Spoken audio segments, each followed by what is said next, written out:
Hey everybody, Adam here from the Lore and Crown channel. Thanks for joining me again. Today we have another chapter from The Woman in White at DuPont Marsh story. Let's begin. Chapter 2, The Forgotten Flood of 1854. The first flood took everything.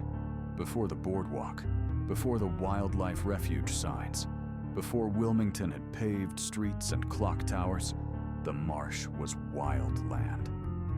Back then, it wasn't called DuPont Marsh. It had no name the settlers respected. Only one the Lenape whispered when the rains came. A Paxwick, the drowning root. In the summer of 1854, the Brandywine River overflowed.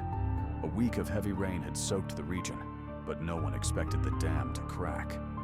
It did just before dawn, unleashing a rush of black water that tore through the forest and swallowed the lower village.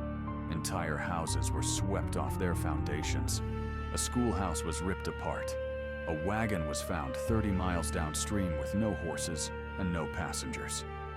Among the missing was a young woman, Emmeline Harrow, 21, unmarried, and pregnant.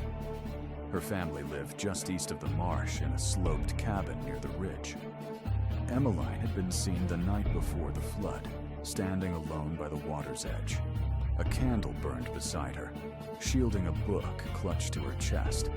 A midwife's guide, some said. A Bible, others claimed. Some said she was praying. Others whispered she was trying to name her unborn child. No one saw her again.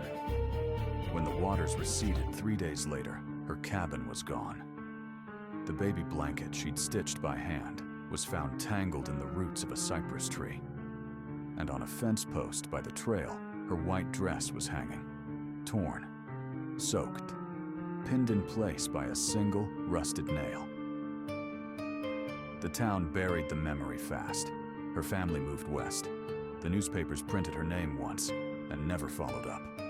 But the stories kept moving, mouth to mouth, decade by decade. Children dared each other to walk the flooded trail. Hunters left offerings at the marsh edge: white roses, rosary beads, antique coins. Anyone who worked near the water long enough had a sighting to share. Soft crying in the cattails, footsteps where none should be, a pale figure walking the fog line. Over time, her name faded. But the sightings didn't. In every version, she was described the same. Barefoot, drenched, dressed in white, waiting. This is Adam, and you've been listening to The Lore and Crown. Subscribe, if you dare, where the past whispers and the crown remembers.